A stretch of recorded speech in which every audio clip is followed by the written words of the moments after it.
Well, what an eventful day it is for me today. We had a guest planned and he totally balked it because he's a douche. And Kerry's feeling really sick, but she's back from her world tour. And I was going to have her not be a Well, guest because she's sick. It probably sounds like Ed Asner or something. not quite Uh, that bad. but everything is just flipped on the. It's like, you want a pancake? F your pancake. That's the morning. Hello, Backpack Show guest. It's the Backpack Show where we evidently talk to nobody because he's a dick.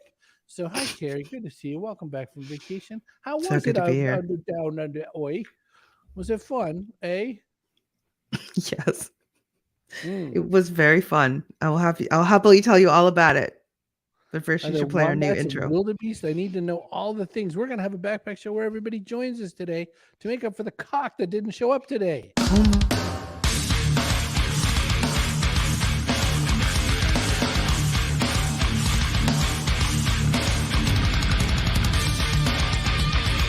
Backpack Show. Who's your grumpy Gus? I have a friend named Ryan Blair who's an incredible guy who turned his whole life around from drugs and gang stuff and turned out to be an incredible public speaker and made a multi-million-dollar business, turned around and did it again from drugs to big successful business. World international speaker Ryan Blair. That's the guy. What a guy he is. I'm going to get him on the show, I think, Kerry. Hi. Hi, Vera. Bureau. Bureau does a great show. Monday morning coffee. Joined And here because he was a I'll dick. bet if Yep. somebody were to bail on him at the last second, he probably wouldn't call them a Bail on dick me. on I the will. air. I will But say bad things about your mom. just so you, all right. Well, I dragged myself out of bed for this, so I know you did. So let's make be it. nice. Let's make lemonade, So pissy I lemonade. did. I spent 2.5 weeks in Australia. It was magical and great. Like I saw all kinds of things I never expected to see. I learned a lot of things about koalas and eucalyptus and how to ask for their foods with the right words and a lot of stuff like that. I went to every tourist spot possible and every historic thing. And my teenager was Wow. like, "Your extroversion is painful," they said. Oh gosh. What's like a phrase or sentence or word that you just were like, huh, for quite a while?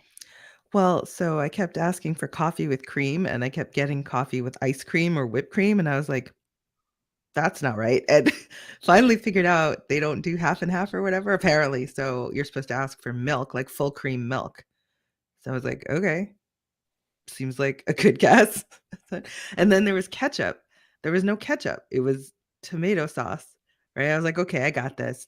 Tomato sauce. All right. And then one time I asked for tomato sauce, so they bring me actual tomato sauce. I was so confused about it. I was like, what the hell just happened? Well, I thought I had this. I thought I was good. And Right. yeah, so eventually I figured it out. And then Starbucks, the sizes were different and actually kind of better. Like I think, 'cause Mm, no surprise, we're pigs here, and so the right. sizes here are huge.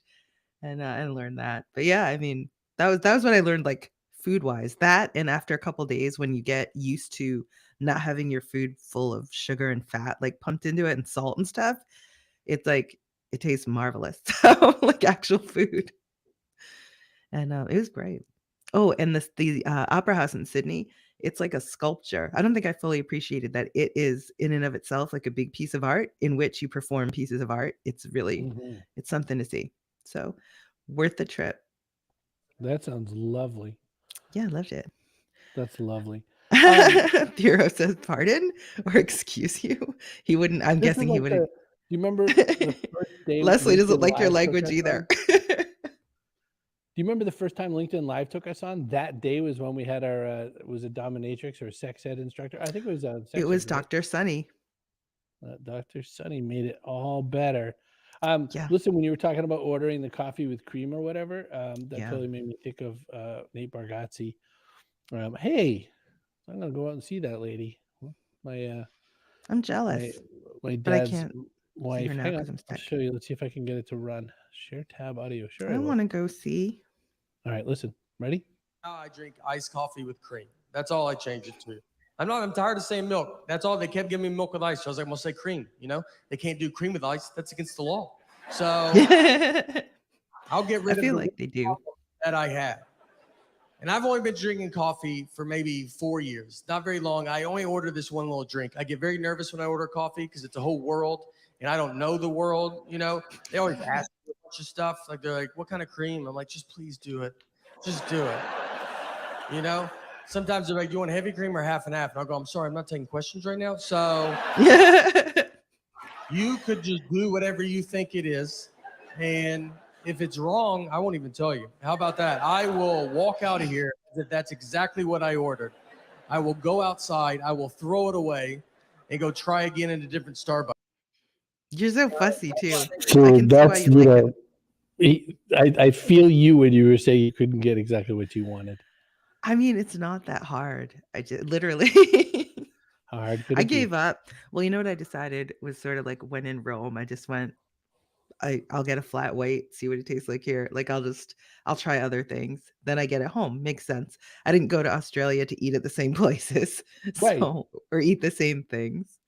You know, the There last you time I was go. sick like this, my kid's godmother Andrea said, "Kerry, I don't care what you do, must keep this voice." Like she loved the sexy, raspy Lauren Hutton voice or something. I think she called, or Lauren, was it Lauren Bacall? Lauren Bacall.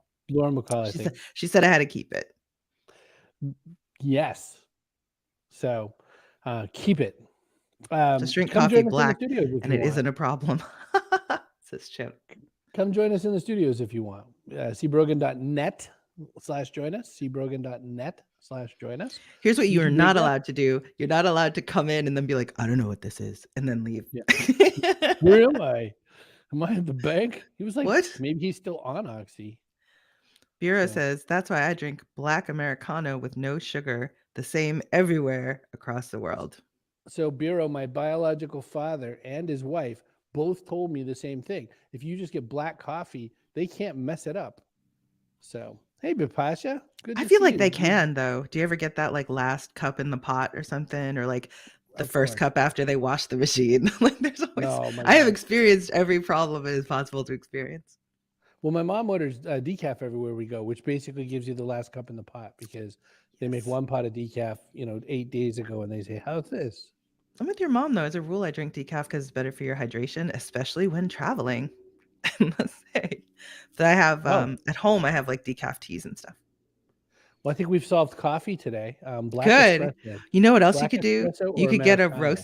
a roaster. I hear Oh, there's a oh my really gosh. revolutionary new coffee roaster you Glenn could get. Costa roaster. Oh my gosh. Oh, And then you Glenn, could if you're roast it watching- yourself. If you're Glenn, and if you're grind watching, it. don't cover your ears. Worst guess we ever had. Totally true. Christopher, We- you had one not come at all today. All right. Well, today might be my least favorite guest. Oh, Yeah. The roaster episode was something else. We just kept giving the guy some line, like, hey, so now you're gonna roast him? You have a chance here. No, I'm gonna be a jerk ass again. He, whatever. He's got his opinions. That's all. Let's just say that. Let's sure get he's more just different people than- in. Okay. Let's get more other people in. So Hey, what's been Kerry, you make interesting? video shows for a living. You make the best do. show. How many do you have? 3 now, heading to 4? 3, almost 4. Yeah. Wait. Okay. Yeah, 3, almost 4. I had to think about it. Unless you count this one. And then No. I mean the best shows that are owned and Oh. operated by Appfire. I do have 3, almost 4. I have 31 episodes of the Project Portfolio Management Show. I think I'm on episode 12 of ITSM show, which just launched like not that long ago. And the new show I'm working on, well, I have the demo show, which is because if you do any kind of branded content, like other people in the company will be like, hey, why aren't we talking more about our apps? And you're like, because that's not what the show's exactly about. Like we mention them, but we don't like talk about them in depth. Right. And so I thought, you know what, just do a demo show where it's like in 10 minutes, show me how to do this one thing with your thing and whatever. And so that's what we're doing. It's actually a lot of fun. I haven't released it yet. I'm planning to launch it, I think in September, because I'm really excited about that. And then I have a new one coming up that's more a leadership level show on work management, like at the org level. But they're all like 10 minutes in and out. And I love it. Makes it easier to get guests, actually. Your show's only 10 minutes. So you can do anything in 10 minutes. It makes me want to drag Bureau on from Jexo because Bureau and Nikki at Jexo are like pretty much Atlassian's poster children for video shows right now and everything. They should. People kept telling me you got to do what they do. I was like, get me the equipment they have. Yeah, get us Jexo set up. We'll do it, babies. I will do it. So all day, all night. cbrogan.net/join us if you want to come and be part of the show today. We'd love to talk to anybody except for that douche. I literally rolled out of bed and showed up. So Yeah, you did. hello, everyone. Yeah, you did. Hello, everyone. Carl Haas. Can you roast coffee in an old air popper? You know, Carl, we can but try. It sounds like a sort of like, prison setup or something. Yeah. Do you make like toilet whiskey or whatever they call it? Yeah, right. Toilet wine. Oh, no. It's awful close to that name, and it's not that though. I forget. Having never been in prison, I lack the background to be certain. I was just at a holding cell once, but it wasn't for that long. You probably still tried though. You're like, oh no, you know what I did was I tried to start smuggling things in my prison wallet. Well, you're an entrepreneur. I mean, that's to be expected. Right. I was running the place pretty quick, and you'd have to measure how many smokes you got for, getting 5 minutes of time on the burner. Has that changed? Did they move to e-cigs on the inside now? That's a great question. I did want to point out a book I ordered, and the weirdest part of the story is I kind of can't remember who told me to buy it, because I thought it was Mike Vardy. Who I sent him a message of the picture, and I was like, and he goes, "Oh, cool. I guess I'll put that on my list." And I was like, "I thought you told me to buy this book." And so it's called the Phoenix Project. Now, what I didn't read when some stranger told me buy this book, a novel about IT DevOps and helping your business win. A novel. So I do not like parables, nor do I like novelizations about business. So I sadly think I'm going to be reading one of those stories. It's like, so then Jonathan went down to the water cooler and was like, "Hey, Missy," and they talk about their business problems. I hope it's not that. But I've read one parable that I loved, Matteo Ascaripour, when he did that book, Black Buck. Black Buck. There we go. I can't speak because I'm sick. But that one, yes, it's got lessons to learn, but I guess I wouldn't call it a parable, but it is a novel like about business, basically about what it's like being the one and only one and only Black employee at a startup, and what the culture was like and that sort of stuff. Fictional. Why I could see that working as a novelization, because it's like all the impact that happened to him. What I don't like about business novelization is that this is a guy like kind of role playing how his IT project failed or something like that. Like, just tell me how to make it not fail. I'm also reading the book, or I'm listening to the audio of the Challenger sale, and they just lay it all out. Bureau's talking about their shows, by the way. So come on mine. We talk a lot about PPM and work management. Would love to join your shows as guest. Yes. Crisscross. Done. But you're not allowed to show up and then say you forgot what this is and then leave. You can't do anything else. Thanks, Chloe. Carl says, I'm a brewer and a vintner. Never done it in a toilet, but it's all easy to make. I mean, I can see why you haven't. Come on now, Carl. Better options to hand. But where's your sense of adventure? The other book I'm down with is Dave Grohl's Storyteller. I got this and then I think back in you can write whatever you want if you're Dave Grohl. And Brogan will read it. They just say he's the nicest guy in rock.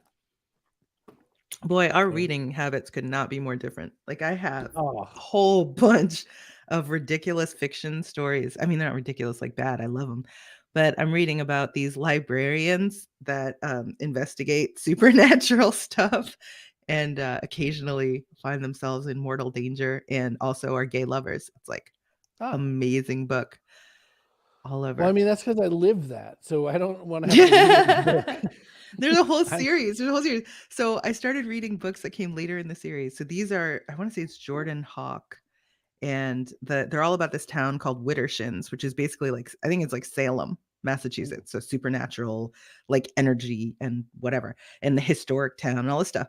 So I started reading the later books, which are also about a gay couple, but they're like a librarian and whatever. And I read it. Then I go back and read some of the earlier work. And I'm like, again, like, what are the odds of this? Like, magical gay librarians who want to investigate crime. Like, okay, I believed it the first time, but I'm not so sure it happens like over and over again to different people. I don't know. It's funny. But that's what I'm listening to. Of is Murder, She Wrote, right? Like, Angela Lansbury was down there. People were dropping like flies around that woman. I know nobody would accept her invitations. They'd be like, no, I'm good. I'm going to just stay alive. But I'm reading all of that whole series. And then I'm re-listening to all of Seanan McGuire's books with my kids, like the Wayward Children series. I blew through them all really quickly. And my kids like them so much. Anytime we're in the car or something, we'll listen. And my oldest actually asked for a couple of the titles on Audible, which they've never done. So if that tells you anything, if you've got kids that are interested, you want to get them like reading something, maybe try Sean and McGuire's Wayward Children series. That one's really good. I do have some more practical stuff, like business books lying around on my desk and stuff, but I kind of skim those. Those aren't like what I can't wait to get to when I'm out. I don't listen Hey, to it's them. Barbara. You know. I'm trying to get Barbara into the fire of apps as a project manager. Oh, Phoenix nice. Project seems like the author was mimicking the goal with novelization. I don't know that book either, but the reason being is I don't like novelizations. Also listening to Girl on audiobook, reading his own story, 3 thumbs up. Well, I gave that some thought, and I've watched lots of interviews with him, and I thought, I'm going to probably push it up to like 1.7 or 1.8 or something like that, and then I won't even get the effect. So I might as well just read the dumb thing because I know he talks slow. I love people reading their own book. I Me too. read Alan Alda's book, If I Understood You, Would I Have This Look on My Face? It's all about communication and miscommunication. And it's really good. Check it out if you haven't. But I listened to the audio after reading it. Like I read it in preparation for an interview. And you get a lot more out of it. At least I got like more of his jokes faster. I mean, I always got them, but like because you could hear the tone of voice and stuff and what he chose to emphasize just really helped to clarify certain points for me. So I don't know. I like the audiobook. Sometimes the authors aren't great narrators, but freaking Alan Alda is going to do a good job. He is going to kill. Alan Did you Alda, see? I feel like he can come back around again now that Henry Winkler's yeah. gone through with Barry and suddenly picking up all kinds of nominations again and Yeah. stuff. Maybe it's Alan Alda's turn to shine again. He's got a podcast these days. I don't know. I think that Oh. that might be why he came on mine, was like just to get used to. He was getting used to podcasts in general. If you want to come hang out with us, you have something you want to talk about besides our reading habits. But I have a lot of business books lying around. I have some more pragmatic stuff on like, end of life prep, because I've had so many people die in the last 2 years. I was like, all right, I want to get serious. I want to make one of those binders and stuff. So I have like a whole book about it, a beginner's guide to the end. And then I tweeted about it and like a bunch of people were interested. So this is the one.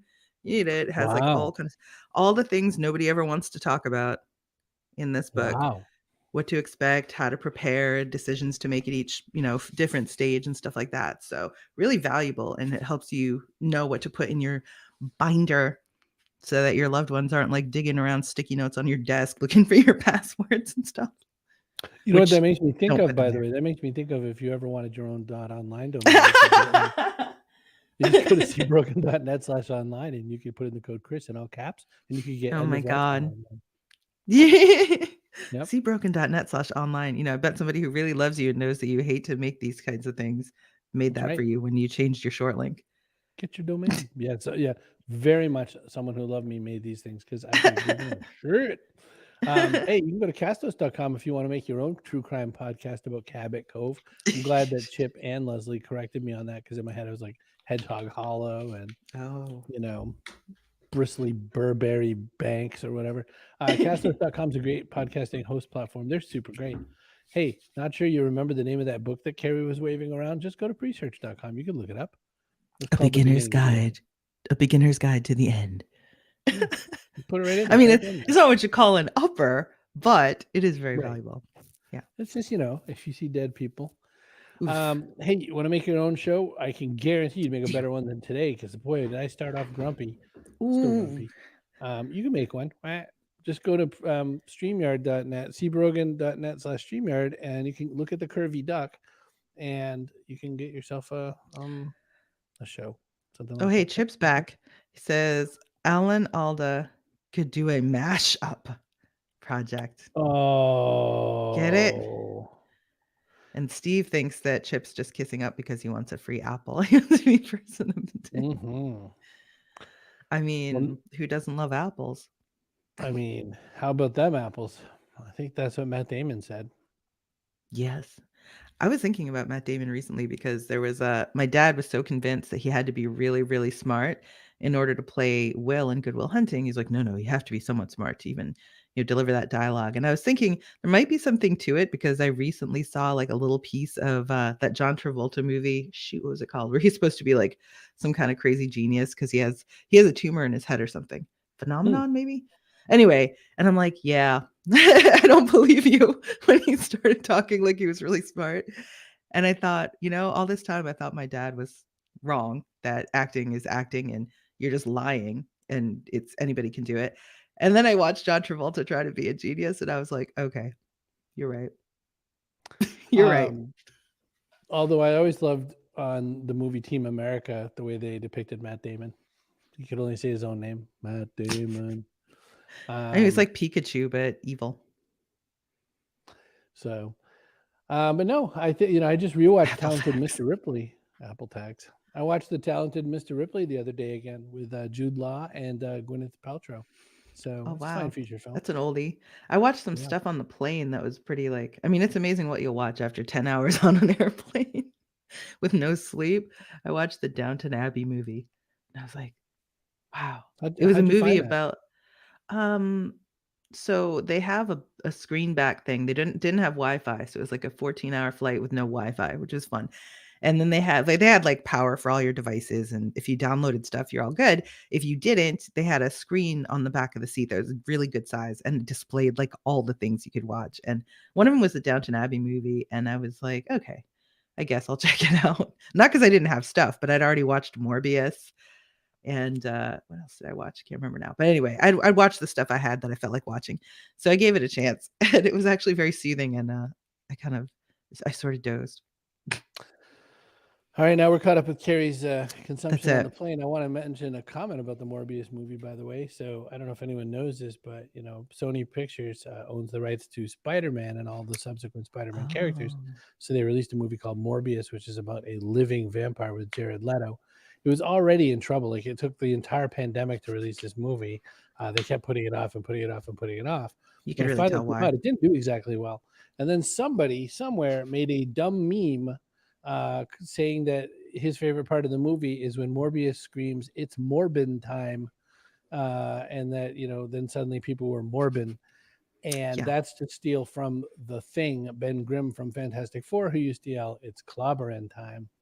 So the meme kind of went around the world super fast, super excited, overheated. Sony Pictures went, guys, wait, re-release Morbius really quick. People love it.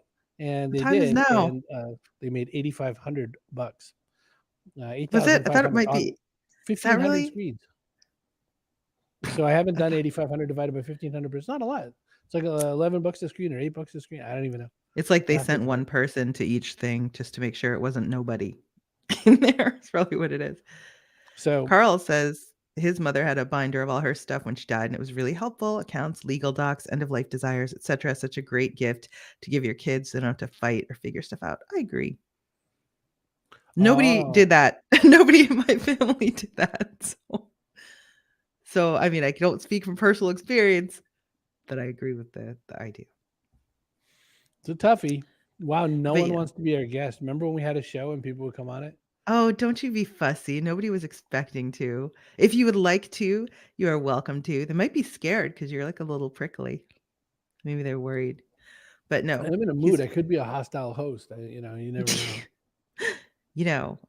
For what it's worth. Where are you on even Wednesday? Hostile, you're very interesting to watch. So Chip, is your bald head all messed up? Like, do you have bed head? You're so mean. Be nice to Chip. He could far from camera ready. Do you have a t-shirt on? I'm so camera ready. I'm in my pajamas, in case you're wondering. There was one time I actually was wearing like I thought a pretty okay shirt. It was like this pink shirt, had like glittery strawberries on it, and you're like, that looks like pajamas. I was like, what a dick. Yeah, I never wore it again on the show. I have a shirt in my, I was gonna say closet, but it's not really. It's exposed to the air. I have a shirt where I hang my shirts that I'll never wear because everyone makes fun of me every time I wear it, and I love it. And why keep them if you? Well, that's a great question. I'll probably, because I just don't want to see anyone around town wearing it later. Oh, if Leslie was working from home, she would join. Well, next time we'll give you more than 30 seconds notice. And Chip says, I have no hair but thick skin. Well, if that's true, come on in. So one thing Indeed. that's interesting, you might have noticed when we used to do shows just us, we might talk about crypto. We've not been talking about crypto because it's totally tanked. Like, the F crypto crash and crypto. whatever. Yeah, I've never been so happy that I didn't put actual money in it that like I needed for stuff because it was like so down. But I figure it's the same as every other thing where rich people figure out a way to kind of like get out before it's bad or to pump and dump or whatever. And then you wait around and they decide to do it again. So if you can afford to just leave your stuff where it is till those guys are like ready to make another cash, grab, then you can benefit too and like find your way out. It It's my is funny theory. how fast it's going, though. It is funny how fast things are shifting in that space. Not more than like a month and a half ago, Gary Vaynerchuk launched Vayner NFT, and that Right. was the new business. I was like, oh wow, good for him, man. He's like right to this really fast. And then a month or so passes, and he goes, never mind, Vayner 3. Now we're a Web3 company, which has Okay. NFTs tucked into it, but it also has the metaverse and a couple other things. And I was like, yep. But like, I'm not pooping on that. I'm like, he is fast. Like, he renamed his company like within a month of launch just because he was like, oh, I I'm a angled little this wrong. iffy on all that, I guess. It's But impressive. I saw this, I can see why he did it. I watched these YouTube videos with my kids, like shorts, and Yeah. they had one they had one where this guy walks over to a really junky car. This guy in it is wearing like one of those undershirts that back in the day when you dressed nice, you'd wear an undershirt to catch your sweat and then put like a nice button down over it. This guy's wearing just the undershirt, and it seems like probably the only one he's worn for like a week. And so this guy walks over, he's like, "Hey, love your car. What do you do for a living?" And the guy goes, "I sell NFTs." My kids are like, "Oh, burn." Brian wants to know how desperate you are. He says he'll jump in if you're really desperate. Well, I mean, you got to have something to say. I mean, we're not just here to admire your noggin, but yeah, come on over. Chip says, Feel feel free to poop on crypto, NFTs, Web3, Metaverse, and all the other garbage. I don't know. Stuff's garbage until somebody figures out the right way to use it, and then That's it won't right. be garbage. It's just in the meantime, people will exploit it who know more than everyone else. And that's just what happens. And it's like kind of how porn takes advantage of new technology before everyone else. I feel like it's kind of the same thing. Oh, I don't want to Content talk about any marketing. of that, Brian. Content marketing Sorry. I optimization like for you, Web3. but We did one whole episode about that, about we marketing. did. No, because, and I'll tell you why not, Brian. We Kerry and I both had like 800 shows before, like, and I've had a podcast on and off since 2005. And what we decided to do with this show is not talk to our marketing turd head friends, which is basically the majority of people we're connected to on LinkedIn and Twitter and otherwise is all marketing turd heads. You added the So, turd head. I didn't. oh yeah, that. You did.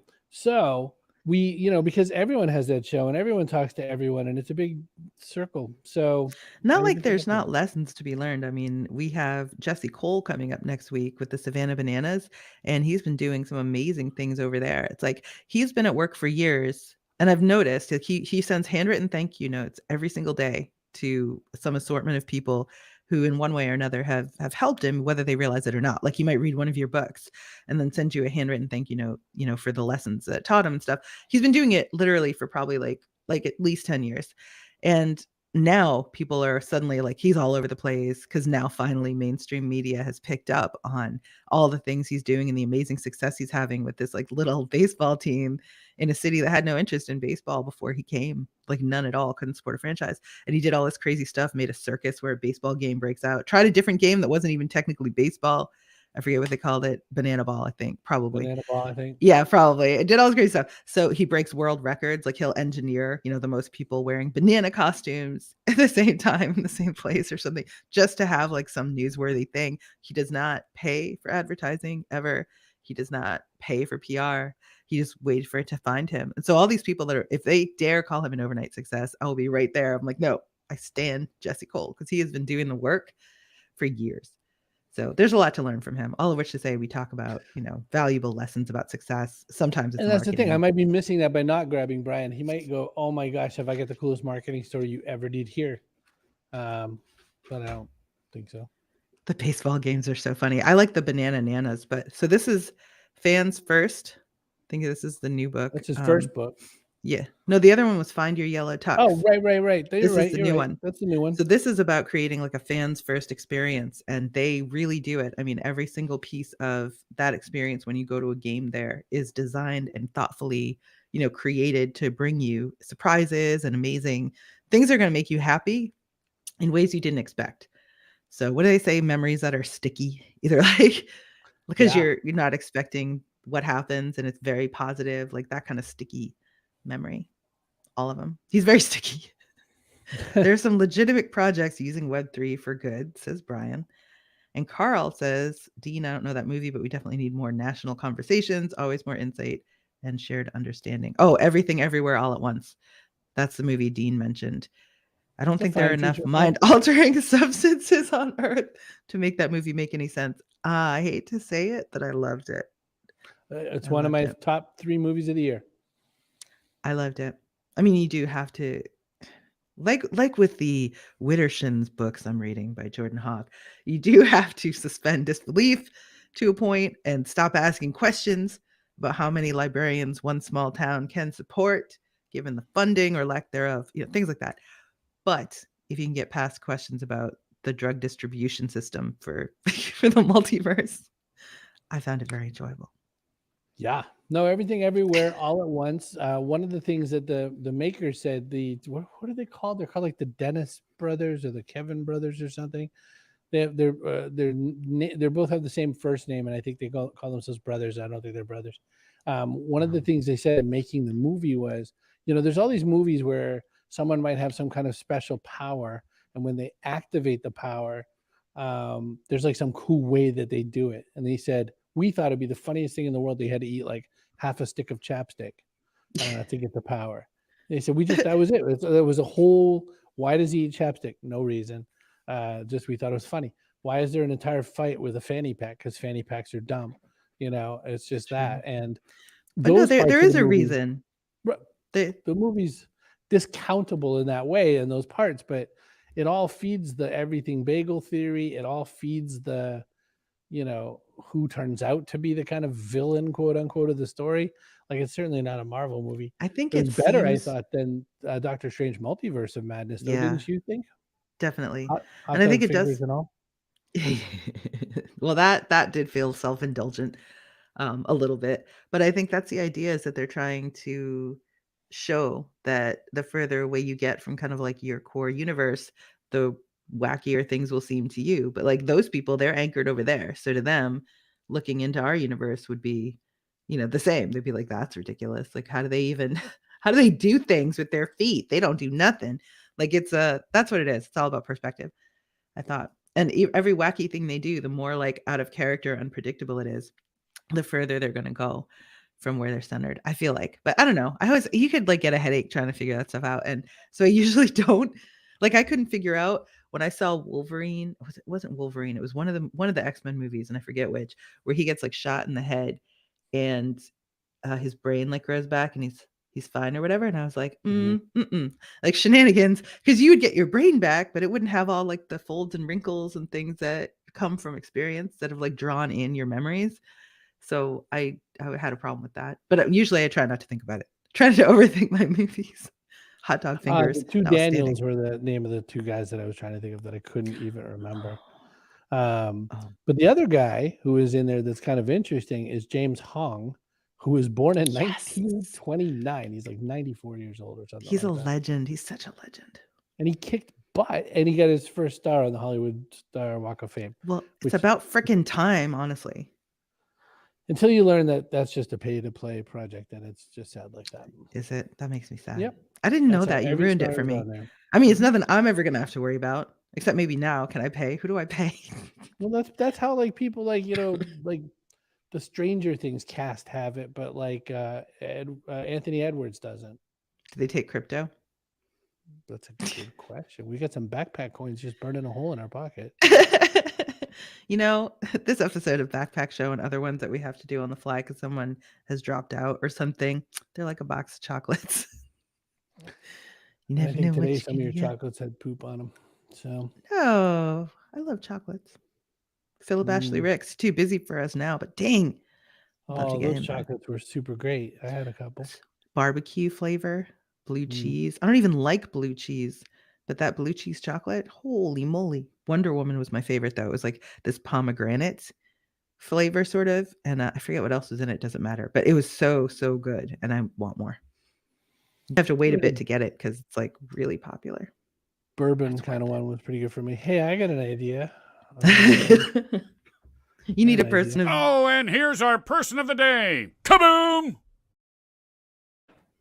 who's it gonna be? Chip, Why not? congratulations. You won. Chocolate covered apples. Chocolate covered anything. Yeah. I would eat chocolate. You know, it's funny. salmon. Half a second after you started the show, he said something about, didn't your grandmother have a story? Hold on, I gotta find it. And I feel like I gotta go find it. Like you, when you screenshot things Oh my gosh. to prove that you were right. That I talked about it or something. Yeah. Yeah. Well, there was a Well, I comment like that that was I like, showed a doesn't little your Dave Bargatze clip. Will probably be demonetized. Not that we make money, but that was hilarious. I could watch that all day, but I mean, it wouldn't be a show, like, but I would watch it. And I could see why you like it. You got sometimes you're in a Bargatze mood, sometimes you're in a Mulaney mood. I get it. I am. Yeah. And sometimes I'm Anthony Sometimes Jeselnik. you're grumpy. Anthony Jeselnik, my third of those people. Just want to burn it all down. But Bureau, email me, message me, something. Come on the show. Come on the show. Hey Kerry, what do you want? And to put in I'm your working on backpack? it, Chloe. Oh man, I'm gonna put in my backpack at this point. We do it all the Time. Time. Time like the spice. Well, you're not ever going to be able to get more time. It isn't possible. Nobody can, but you can use the time you have better. So that's what I'm getting better at. When I'll shut up about this because I know how you like short answers. But my dad, when I was growing up, he had ADHD, and so he was like late, really late for like everything, like 90 minutes late. And I'd be waiting and waiting and waiting. And so I figure by this point, I probably wasted months of time in my life. And I don't want to waste any more time. So yeah, since I can't put more in, I'm going to plan it better. I hear that. Hey, how many kids with ADD does it take to change a light bulb? Don't That's you right, make bikes. fun of the neurodivergent. Yeah, well, they threatened me once. I said, like, you'll remember. Stop it. It's terrible. Oh no. Now your dad's getting in on the jokes. Rigged. Rigged. Oh, didn't your grandma have a story about the time you were in a holding cell? Oh, that's kind of funny. No, I really did go in a holding cell one time. It was a little bit of confusion, but I would bet money my Uncle Phil was in a holding cell more than once. The real deal though, like, and they had to make a bunch of phone calls before they were like, oh yeah, no, you're good. I was like, that was cool though. I was like, did somebody bail you out or they just let you go? No, they just let me go. It was a, you know, kind of justice system. There was a little glitcho that said, you know, Chris Brogan's maybe not such a great guy, and then they read it again, and they were like, I don't know what happened there, like, you know, fat fingered like some other name or something. Do you need a little note or something to be like, I'm not the Chris Brogan that did that thing. Please don't arrest me. I was the one, but you know, it did remind me though of other run-ins with the law. Like one of the times that, you know, I was up at Salisbury Beach. This was a killer thing because I get pulled over at a stop sign, and the problem was I was kind of heading towards the stop sign at a certain velocity, and right then and there, the officers of the law came out, and the first thing they yelled at me though was,